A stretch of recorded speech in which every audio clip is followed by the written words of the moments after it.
dear Mr. Weerawansa, dear colleagues, dear diplomatic representatives of friendly embassies, Cuba and Chinese People's Republic, Mr. Weerawansa, dear friends, thank you very much, first of all, for organizing this meeting.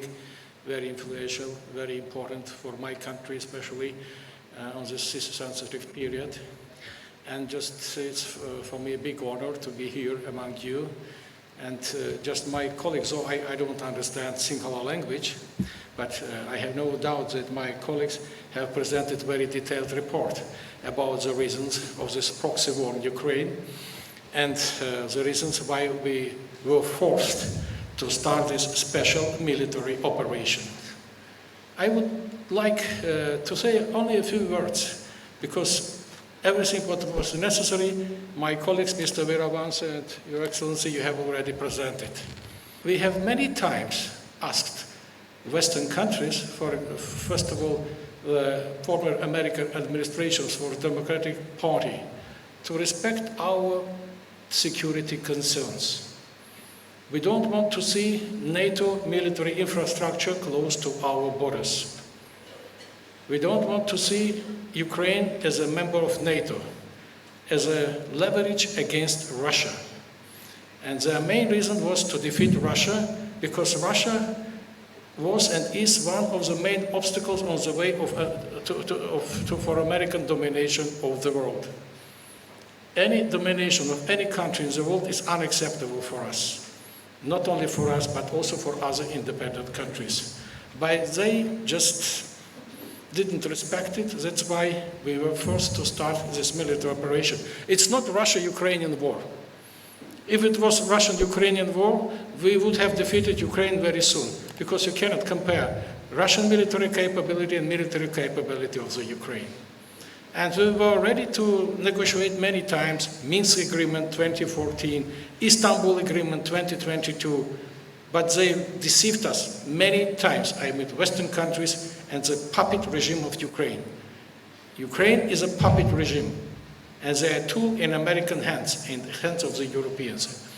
Now, with the returning of the Republican administration to power, President Trump, who is very pragmatic, there is a window of opportunity for political settlement. And as you know, we have already started our negotiations with the American administration, not with Europeans right now. They have to stay and to wait while two big gentlemen are talking. They are waiting for any outcome, for any result. But we are negotiating with Americans not only about Ukrainian conflict, but we are also talking about our bilateral relations, how to normalize American-Russian relationship. We are talking about situation in the world, many other conflicts, for example, Middle East, Gaza, and we just inform our colleagues and friends, for example, Iran, Chinese People's Republic, about the outcomes of our contacts with American administration. Hopefully, we will be able to settle down the conflict, and all the countries, first of all, from the global south, will benefit from it, because the sanctions, threats, pressure is not our way, because Europeans and previous American administration, they have forgotten the language of diplomacy.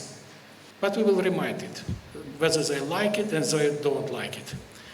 Finally, we have very concrete demands which were put forward by President Putin. First, demilitarization of Ukraine.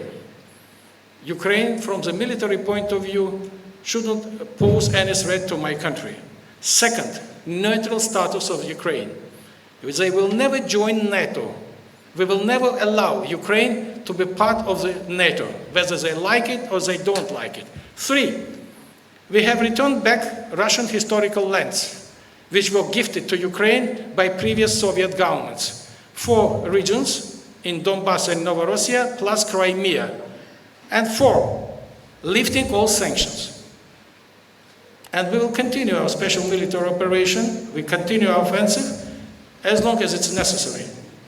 And finally, I would like to assure you that we will defeat the puppet regime in Ukraine and its European sponsors, whether they like it or they don't like it.